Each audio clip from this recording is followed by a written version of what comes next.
Over the past number of months, I have posted a number of videos in response to Muslim by Choice, a Muslim who obviously follows my channel and attempts to provide dawah in reference to the arguments that we present and the issues that we present in our videos. I have documented many errors on Muslim by Choice's part. I've never seen any retractions, apologies, even acknowledgments of many times we have demonstrated that, well, Muslim by Choice is frequently simply wrong, doesn't pay attention to context, doesn't do his homework the way he needs to, and frequently the temperature of his rhetoric is inappropriate as well. Well, a new video was posted wherein he thanks me for helping people become Muslim. Now, whenever I hear something like that, you know, I learned years and years ago. I used to spend a lot of time meeting with Mormon missionaries, and you could always tell when you had the better of them in a conversation, because what would happen is at the end of the conversation, even though they hadn't responded to almost anything you had said, and even though that the conversation had gone very clearly in one direction, they would say, well, you know, I may not be able to answer your questions, but you know, I believe more in Joseph Smith now than I did when I came in. I have a stronger testimony now than I did before we met. And you knew it was nothing more than a, you know, pat yourself on the back, it'll be okay type thing. And it was all just a means of trying to avoid the reality of the fact that you didn't really have a good argument and you didn't really have a basis for believing what you believed. And that's exactly what we have here. Notice how this video starts out from Muslim by Choice.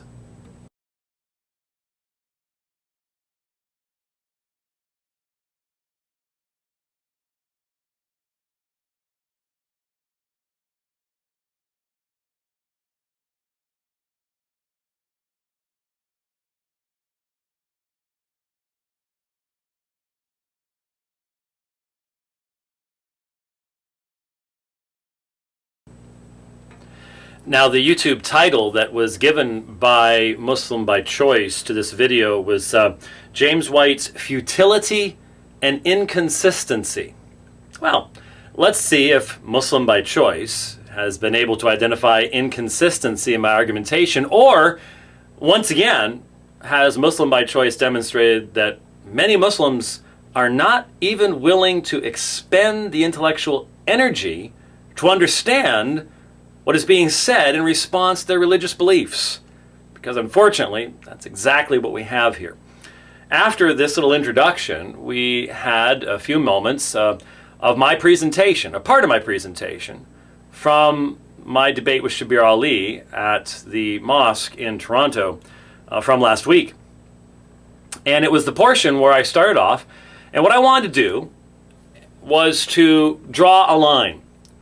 I went to the first generation after the writers of the New Testament, and I demonstrated that in the writings of Ignatius of Antioch, the bishop at Antioch, a Christian martyr who died in 107 to 108 AD, that the deity of Christ was part and parcel of Ignatius's beliefs, that I provided numerous citations from his writings demonstrating that he called Jesus Christ God.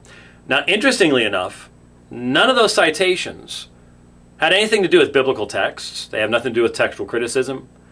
There is no dispute. I was not quoting from the later Latin recension. I was quoting from the Greek recension. I've taught the development of patristic theology, so I'm very familiar with the textual background of Ignatius and the issues that come up in regards to the transmission of Ignatius's text over time. There were no biblical citations in what I quoted. And then I said, now, how did they come to... One of the main reasons they did this is because Shabir Ali always says, he points to the Council of Nicaea. Many Muslims mistakenly point to the Council of Nicaea. Well, here's where it developed. No, it was a belief from the very first generation after the apostles. Then I went to Paul, and his citation, not plagiarism, as this video will say, but citation of an early Christian hymn, specifically the Carmen Christi in Philippians chapter 2, verses 5 through 11, that goes back to the very first decade of the Christian experience and the Christian community. This was a part of the worship in the immediate years following the death, burial, and resurrection of Jesus Christ.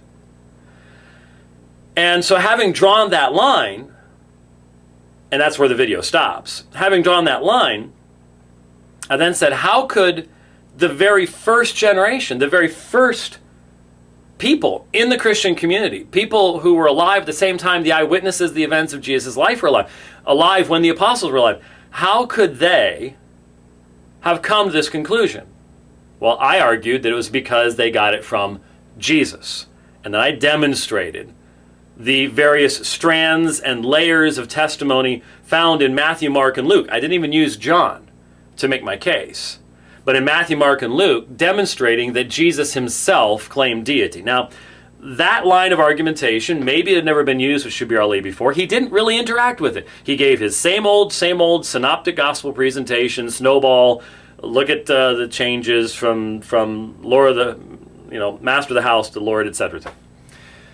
So, did Muslim by Choice even understand what I was doing? Evidently not. Evidently not, because as soon as we get done with the video portion, I'm not going to repeat that. You can go watch it for yourself, even though that's not the official version of the video. I think the nice version of the video will be much easier to follow, but you can go watch it for yourself, even right now. And as soon as he's done with that, he launches into a discussion of, with citations from Olland and Ehrman and others, the transmission of biblical texts in patristic sources. Now, given that my citation contained no biblical texts, well, watch for yourself. This entire section, utterly irrelevant, because none of the citation I gave from Ignatius contained biblical text. So everything you're going to see here looks real good. I'm sure there's a lot of Muslims going, wow, that's great. Absolutely, positively irrelevant to my use of Ignatius. Looks good, no substance. Take a look at it. يا إخوتي هيا نمضي سويا يا إخوتي هيا نمضي سويا يا إخوتي هيا نمضي سويا يا إخوتي هيا نمضي سويا يا إخوتي هيا نمضي سويا سويا سويا يا إخوتي هيا نمضي سويا يا إخوتي هيا نمضي سويا يا إخوتي هيا نمضي سويا يا إخوتي هيا نمضي سويا بسعي حثيث لأجل البناء لأجل الرقي لأجل النماء بسعي حثيث لأجل البناء لأجل الرقي لأجل النماء نلبي لهذا النداء سلام سلام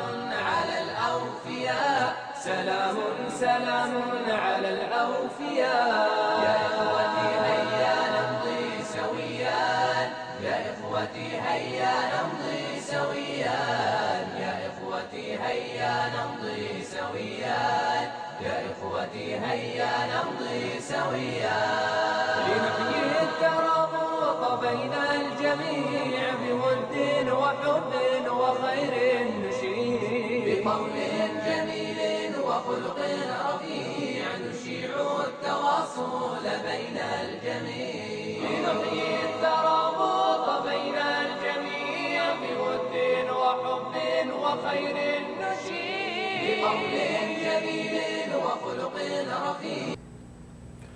Now you will notice that Muslim by Choice says that I'm grasping for straws. Problem is, of course, he has completely misunderstood all the citations he provided, because what were they about? They were about New Testament citations found in patristic writings. And I have for years. You can go back, you can listen to the dividing line, you can look at the book I wrote on the King James only controversy, and you will find that I will make reference to the fact that when you're looking at patristic sources and their relevance to text criticism, that my concern has always been that the later copyists of a patristic source would be tempted to, or would by, without even attempting, not even trying to, would by just nature, with their familiar with a particular reading of a biblical text, modify the reading of the early church father to the form they were accustomed to. There's nothing disputable about any of those things.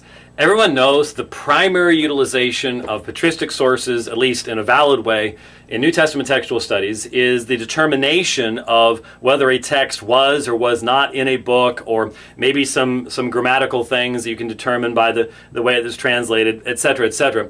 But when it comes to the actual reading of the text, the Greek manuscript tradition has to be the final authority, because we don't have a fully critical text of the patristic sources themselves. But again, I've said that for a long time, nothing new, but that has absolutely nothing to do with my citation of Ignatius. For example, here is the Apostolic Fathers, which Ignatius is considered to be one of those. This is Holmes's edition, Greek and English. And the Greek includes textual footnotes. And here is to the Ephesians. And if Muslim by Choice wanted to try to make some kind of a case that would be relevant to the argumentation that I made, then what he would have to demonstrate is that the manuscripts do not contain, or there are fundamental variations between manuscripts relating to the texts that I cited. He didn't do that. Instead, he cited generic statements about biblical texts in patristic writings, and clearly does not even understand what it was those authors intended, because he makes application to something that has nothing to do with biblical texts. And so here's example number one of how Muslims today will quote Bruce Metzger. I've documented Adnan Rashid doing the same thing. He quotes Bruce Metzger. Bruce Metzger talks about corruption, but he won't let Bruce Metzger actually define what corruption is. He reads some other meaning into it, just not even caring, it seems, to be accurate in the sources. And I have pointed this out about Muslim by Choice over and over again. He just doesn't seem to care that he seems to be truth challenged. That says a lot to someone like me, and I think it says a lot to anyone who really is concerned about the truth itself. But then, of course, we have to start going after the Apostle Paul. That is necessary in Islamic apologetics. Let's see how he does that.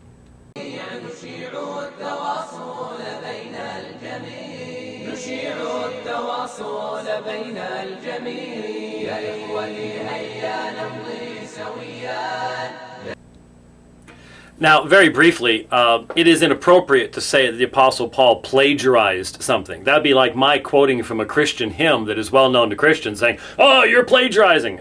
That's just ridiculous. What Paul does is he uses an element of Christian worship that was commonly known to everyone as a sermon illustration in his exhortation to the Philippians to be like-minded and to serve with humility one another. And so he utilizes something that they would have been familiar with. That's not plagiarizing, but what it does demonstrate is that the content of that hymn goes back to the very first decades of the Christian community. And that the very first Christians before Paul were teaching the deity of Christ. It's right there in the text. And again, if Muslim by Choice were to be actually trying to engage my argument, rather than misrepresent my argument, or trying to throw sand in the air, create smoke, or do something to try to avoid the conclusions, then he'd have to deal with that argument. He doesn't. Instead, well, we've just got a lot of empty rhetoric.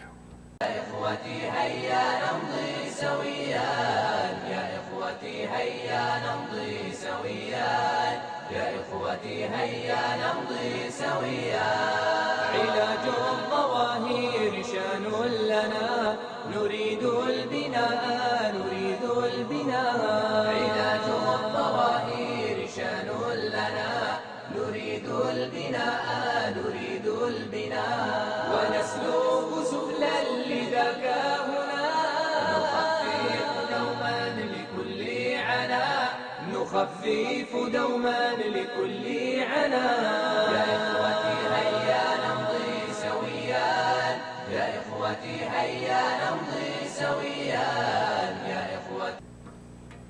Now, most of my Christian viewers are right now rolling their eyes because, once again, there's a fundamental element of ignorance here on the part of Muslim by choice.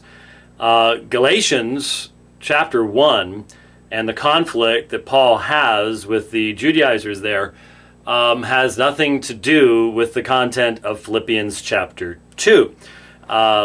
Galatians chapter 1 is about the nature of the gospel. It's about the relationship of faith and works. It's about how one is justified before God in regards to whether it involves certain covenant signs in addition to faith as the sole means of justification, or is it faith plus something else? But there is no evidence whatsoever, and this is what Muslim by choice would have to demonstrate, and not only does not demonstrate it, he evidently doesn't even understand that he would have to do it because he doesn't understand the issues. He would have to demonstrate that along with the gospel issues, there was conflict between Paul and these men on the person of Jesus Christ. And there is no evidence whatsoever in Galatians that that's an issue. And believe you me, if these men denied what the apostles, including Paul, were teaching concerning the exalted nature of Jesus Christ and what was reflected in the language of the Carmen Christi in Philippians 2:5-11, Paul would have said something about it. You know he would have said something about it, but he says nothing.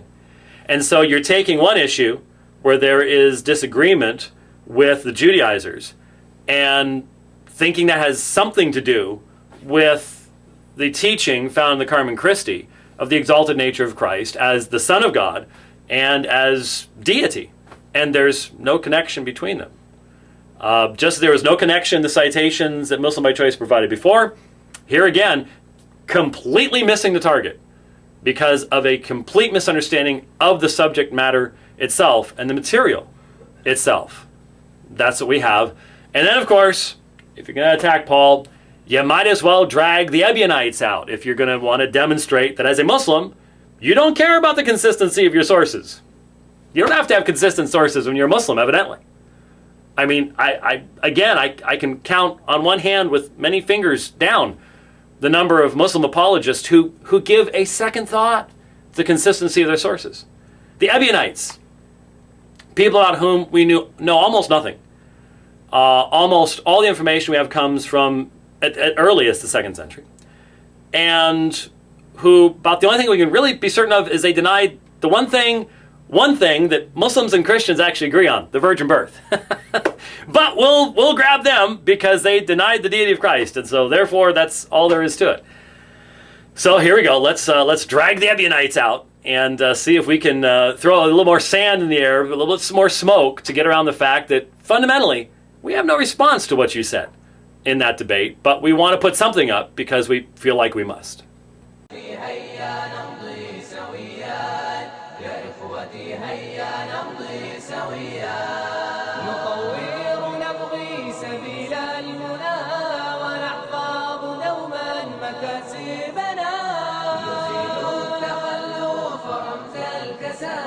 نشجع نحو البناء والعمل، نطور نبغي سبيل المنى ونحفظ دوما مكاسبنا، نزيل التخلف رمز الكسل، نشجع نحو البناء والعمل، نشجع نحو البناء والعمل. يا إخوتي هيا نمضي سويا، يا إخوتي هيا نمضي سويا، يا إخوتي هيا نمضي سويا، يا إخوتي هيا نمضي سويا. بحب الصغار وبذل الكبار نطور ندعو إلى الازدهار، بحب الصغار وبذل الكبار نطور ندعو إلى الازدهار، نقدم دوما لكل الشباب خطاب التوسط نعم الخطاب، خطاب التوسط نعم الخطاب. يا إخوتي هيا نمضي سويا. Now, notice what Muslim by Choice says. He says, can we name one example of an early Christian group which predated Paul in his heretical ideas? His heretical ideas. Little assumption there, but anyways, leave that aside. Predated Paul. And we're told the Ebionites. And then we have a citation. Now, Muslim by Choice, if you're going to quote Bart Ehrman, at least quote him accurately. Because, see, I've debated Bart Ehrman, and I have all of Bart Ehrman's books. In fact, his new book just came out, Did Jesus Exist? Which, by the way, is, while it definitely refutes a lot of the radical atheists, it's nothing but an attack upon the Christian faith, as I think everybody will see fairly quickly. But anyways, I sort of keep up with the guy, and I've actually read his books. And when you look up your citation, Muslim by Choice, right here on page 100 of Lost Christianities, anybody else can look this up too, they will see that Bart Ehrman is talking about the 2nd century. Yeah, 2nd century. First full paragraph. In any event, they were called the Ebionites, and by the 2nd century, none of their opponents appears to have understood why. So you say they predate Paul. Paul flourishes in the 5th and 6th decades of the 1st century, and Bart Ehrman's talking about the 2nd century. You're off by 100 years. Now, after a while, I'll be honest with you. You know, I try to extend the benefit of the doubt, try to go, the guy's doing his best, he obviously, has his traditions, but after a while, after documenting so many errors by the same person, the thought starts crossing your mind, this guy may just be dishonest. He may just, it may not be a matter of ignorance. It may be a real issue of deception, dishonesty. And if Muslim by Choice keeps cranking this kind of stuff out, where when you look stuff up, it's not anything like what he's actually representing it to be, just can read right there on the page, maybe there is evidence that this type of dawah is based on falsehood. Now, what a strange thing to serve a God whose one of 99 names is Al-Haq with falsehood. Strange thing. But it didn't get any better as we continued looking at the video.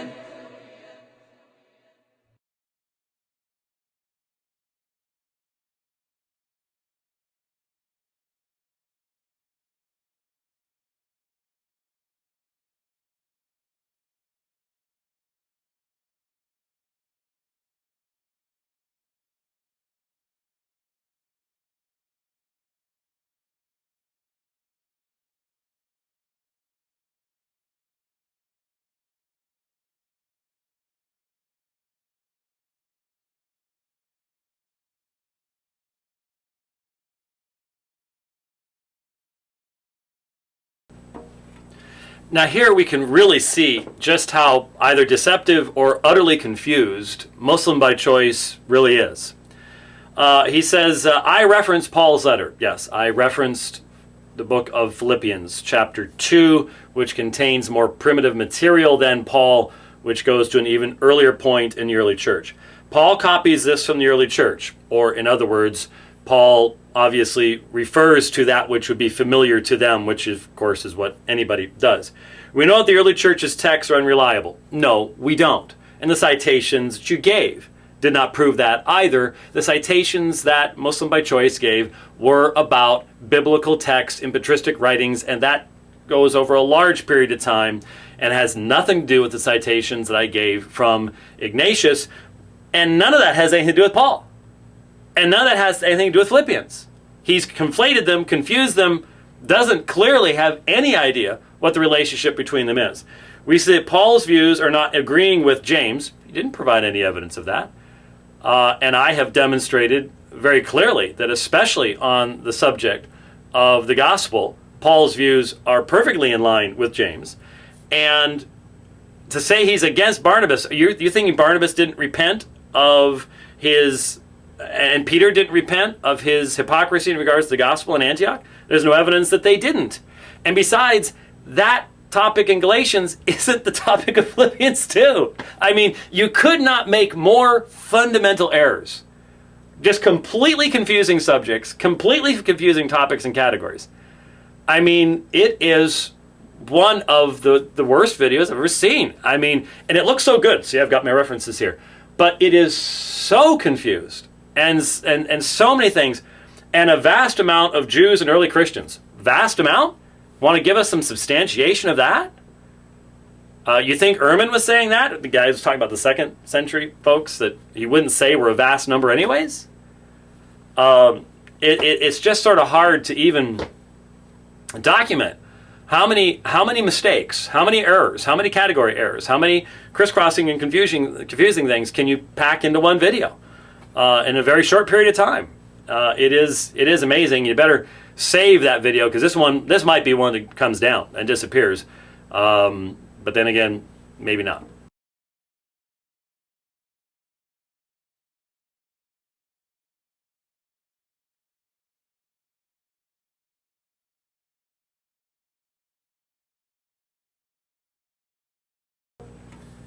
Okay, so here's the conclusion of Muslim by Choice's video. We thank James White for proving in his own words that the early Christian faith was at odds with Paul of Tarsus. Where was that proof provided? That wasn't even alleged. That wasn't proven. You had a number of miscitations, ignoring context, etc., etc. We haven't seen a single valid argument from Muslim by Choice so far. Not a single proper use of sources, and not even a single effort on his part to understand what I was saying. So that's just dishonest. That's untrue. That Paul copied from early Messianic Jewish hymns. Really? Okay. So he copies from this hymn. He uses this hymn. In other words, he realizes the people he's writing to are seeing this hymn, which teaches the deity of Christ. Muslim by Choice. Did you catch that part? Did you even look at Philippians 2? Did you even deal with the text? Think about what the text said? Or is it just this knee-jerk reaction by tradition? Well, it can't mean that. If you're going to do dawah, you have to respond to these things. This is not attractive argumentation. This isn't even in obedience to the Quran. This kind of argumentation. So if that was a Messianic Jewish hymn, and it teaches the deity of Christ, and the Messianic Jews became the Ebionites, why did they deny the deity of Christ? I mean, it just is amazing to try to follow the twists and turns of the illogic that is a part of this kind of argumentation. And finally, that when the going gets tough, abandon textual criticism. Yeah, I do that. And appeal to the inconsistent, misrepresented, interpolated, and amended early church's text. So, I quoted from Ignatius. Muslim by Choice thought that the citations he gave about biblical texts in the patristic authors was relevant. There were no biblical texts in what I cited. He did not even try to demonstrate that there were textual critical problems with the texts I cited, and yet I'm the one abandoning textual criticism. Well, there you go.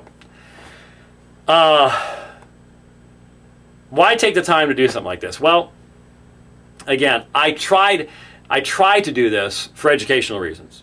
I tried to do this to demonstrate that when you actually take the time to listen to what the enemies of the Christian faith is saying and examine their sources, it evaporates into thin air.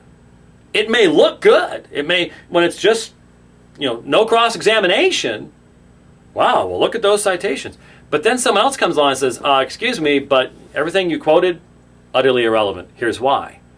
Quoted from Galatians, wrong subject. Here's why. And obviously part of me would like to hope that maybe Muslim by Choice would actually post a video after watching this and go, I'm sorry. I'm removing the other one, and I apologize to all the Christians for all the misrepresentations that I did there, and I will try to do better in the future, to actually listen to what's being said before posting this stuff. That's what I'd like to see happen.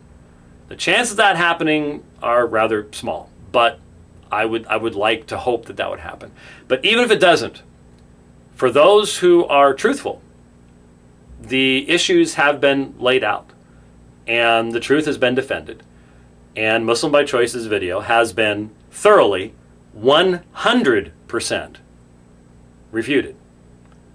And the truth speaks for itself in many ways. I hope it's been useful to you. Thanks for watching.